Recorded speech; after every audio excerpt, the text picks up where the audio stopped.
Richard, bonjour. Bonjour. Benoît, bonjour.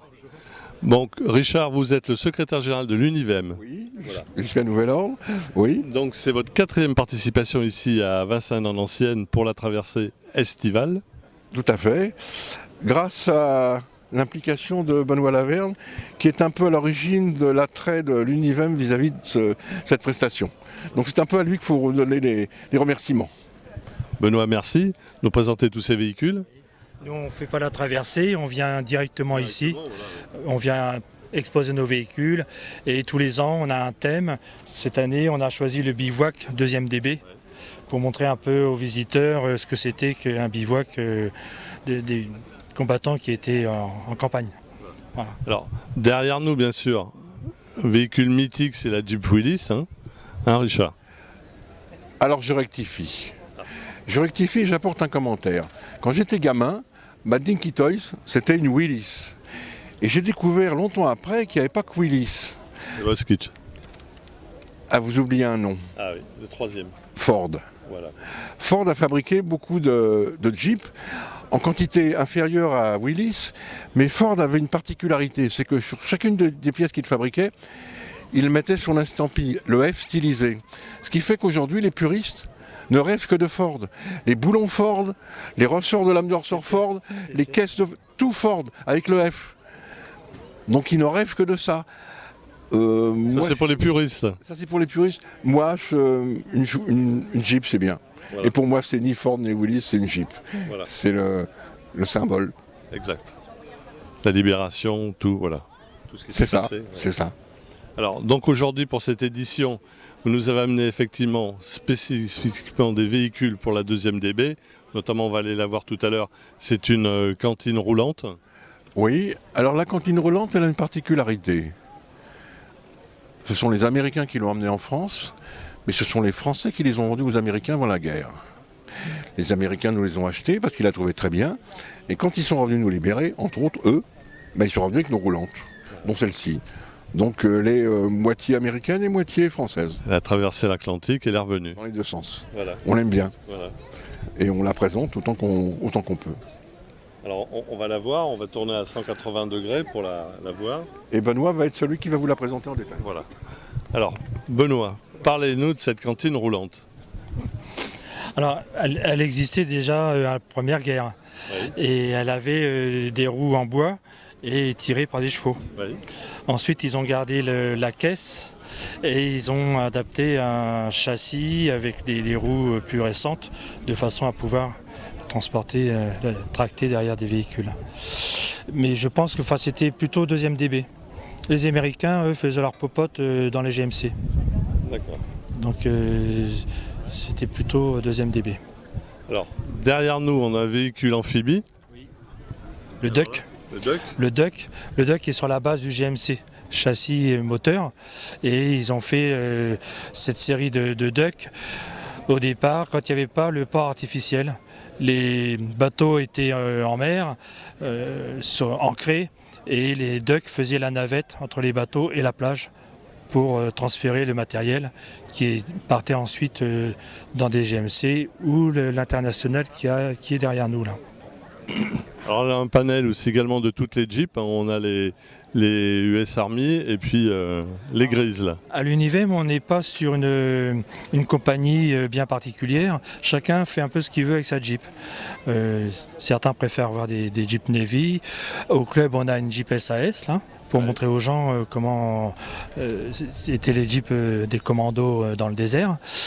Et moi-même, j'ai une Jeep canadienne, pour montrer un peu ce que était la Jeep qui a débarqué à Dieppe. Oui, avant tout, comme disait Richard, c'est une Jeep. Oui, c'est une Jeep et chacun peut choisir son thème. Oui, Fred. Alors, quelque chose que j'aime bien dans la Jeep qu'on a vu tout à l'heure, la première, là, il y a Lady Liberté, avec le petit symbole d'une femme. Vous pouvez nous expliquer un petit peu Non, j'ai pas trop de détails là-dessus, mais sur ce pare-brise, chacun y met un peu ce qu'il veut, quoi. Ce qu'il veut, et les Américains mettaient aussi des autocollants comme ça, en souvenir de leur famille ou de leur petit ami. Oui, c'était une décoration qui était assez courante. Et ils baptisaient aussi leurs véhicules, oui, ils donnaient des noms à leurs véhicules. Alors, vous faites pas mal d'animations, hein, votre association fait pas mal d'animations. Notamment, il va y avoir une animation lors de la libération, pour célébrer la libération de Paris du général Leclerc. Oui, alors maintenant, enfin, on attend encore des autorisations pour rentrer dans Paris. Voilà, il y a encore des tractations en cours. Et effectivement, à partir du 25, oui, il y aura sûrement un défilé pour commémorer cette libération. Justement, que représente pour vous cette libération avec le général Leclerc? C'est aussi un devoir de mémoire et puis montrer aux jeunes générations qui n'ont pas connu cette période. Bon, si les Américains et la deuxième DB n'étaient pas venus, ça en serait peut-être autrement. La deuxième DB, elle était importante. Hein. La deuxième DB est arrivée après les Américains, oui, et les Français étaient fiers de pouvoir récupérer leur pays, hein, de combattre et puis pour retrouver leur liberté, oui. Alors, il y a deux généraux qui sont De Gaulle Le général Leclerc. Général Leclerc, oui. De Gaulle et Leclerc. Et Leclerc, oui. Les deux pionniers de la libération. De la libération de Paris et puis de la France. Hein. Ils avaient fait un défi, enfin un serment, ils voulaient aller jusqu'à la cathédrale de Strasbourg. Alors, vous n'êtes pas sans savoir que lors du débarquement, il y a en Normandie et en Sarthe, il y a la route Leclerc, hein. Il y a l'association qui organise la route Leclerc. La liberté. Voilà. Oui. Alors il y a aussi une voie américaine, mais il y a aussi la voie de la liberté, la deuxième DB. Et il y a des bornes à certains endroits pour repérer cette route. Notamment sur l'axe Alençon-Le Mans, avec notamment Bourg-le-Roi. Et puis Rambouillet, et puis l'arrivée sur Paris. Oui, tout à fait. Oui, il y a des bornes, des voies de la liberté qui marquent ce tracé, oui. Tout à fait. Avec l'association La France Libre également. Oui, tout à fait. Voilà. Bon. Alors je me retourne vers Richard. Alors tout au fond, là on voit un prototype Renault qui a été fait pour l'armée française, Oui. qui n'a pas été validé, mais ça mérite d'être fait justement, parce que c'est un véhicule 100% Renault, avec des pièces Renault, un moteur Renault. Oui. Alors on s'en sert pour aller chercher des baguettes de pain quand on fait des sorties. Maintenant, oui. Alors à l'origine, Dommage qu'il n'a pas été retenu. alors il y a une raison. Il était en concurrence avec un prototype élaboré par Panhard, dont la particularité était qu'il avait une sortie arrière. Ce qui n'est pas le cas de celui-ci, qui ne dispose que de partie latérale. C'est-à-dire les portes à gauche et à droite sont ouvertes, pas de sortie arrière. Inconvénient, c'est en cas d'attaque, en cas de combat, on ne peut pas évacuer dans les bonnes conditions. Alors, techniquement, c'est un véhicule qui est basé sur des fournitures Renault de la fin de la décennie 70. Il y a un moteur de R18 turbo-diesel avec équipé d'une boîte de vitesse automatique qui a une particularité. Elle était élaborée, je ne sais plus si c'est Borg-Warner ou un autre, mais il a fallu la modifier pour qu'on puisse avoir une transmission arrière et avant. Imaginez que vous avez un moteur de R18 turbo-diesel à l'arrière, vous retournez le tout, vous avez une boîte automatique et il faut envoyer une transmission sur la partie avant. Et donc elle a été modifiée par un technicien de l'entreprise qui nous a un jour contactés pour nous dire qu'il avait travaillé dessus. On lui a posé des questions et puis il a fini par nous dire ouais, ça marche, mais la boîte de vitesse c'est une vraie merde. Donc il n'a pas été retenu. Il n'a pas été retenu.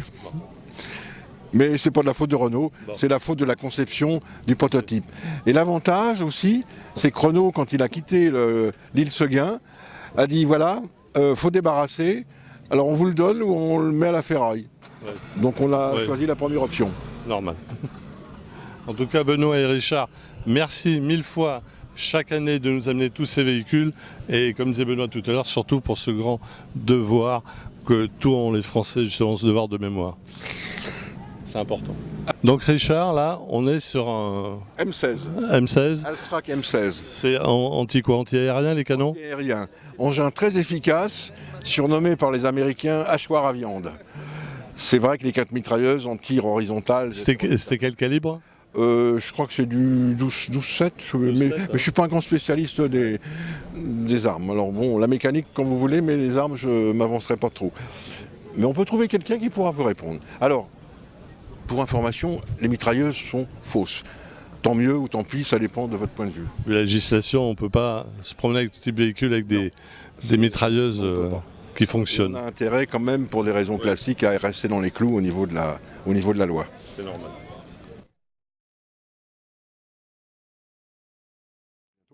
À l'année Merci prochaine. À Au l'année revoir. prochaine. Merci à vous deux. Merci.